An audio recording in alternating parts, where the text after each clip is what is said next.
SSC ও সম্মান পরীক্ষার ফল প্রকাশ হবে আগামী 12 মে।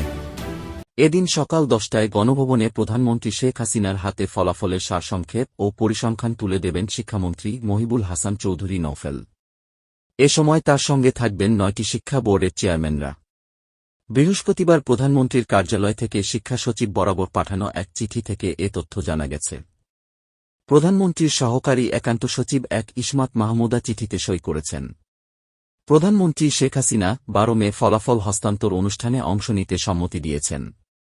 12 মে সকাল 10টায় গণভবনে প্রধানমন্ত্রী শেখ হাসিনার হাতে ফলাফলের সারসংক্ষেপ ও পরিসংখ্যান তুলে দেবেন শিক্ষামন্ত্রী মহিবুল হাসান চৌধুরী নওফেল। এ সময় তার সঙ্গে থাকবেন 9টি শিক্ষা বোর্ডের চেয়ারম্যানরা। গত 15 ফেব্রুয়ারি সারা দেশে একযোগে এসএসসি ও সম্মানের পরীক্ষা শুরু হয়। লিখিত পরীক্ষা শেষ হয় গত 12 মার্চ।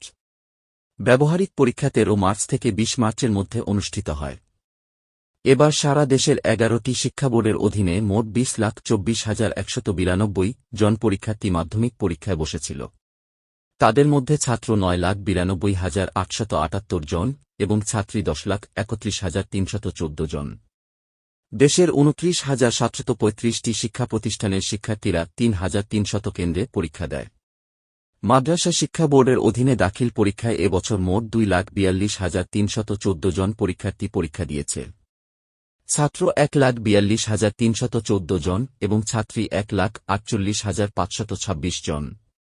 সারা দেশের 9,679টি মাদ্রাসার পরীক্ষার্থীরা 718টি কেন্দ্রে দাখিল পরীক্ষা দেয়।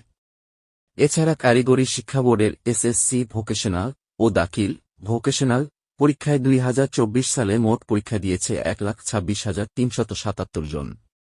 তাদের মধ্যে ছাত্র 98,831 জন, ছাত্রী 31,532 জন।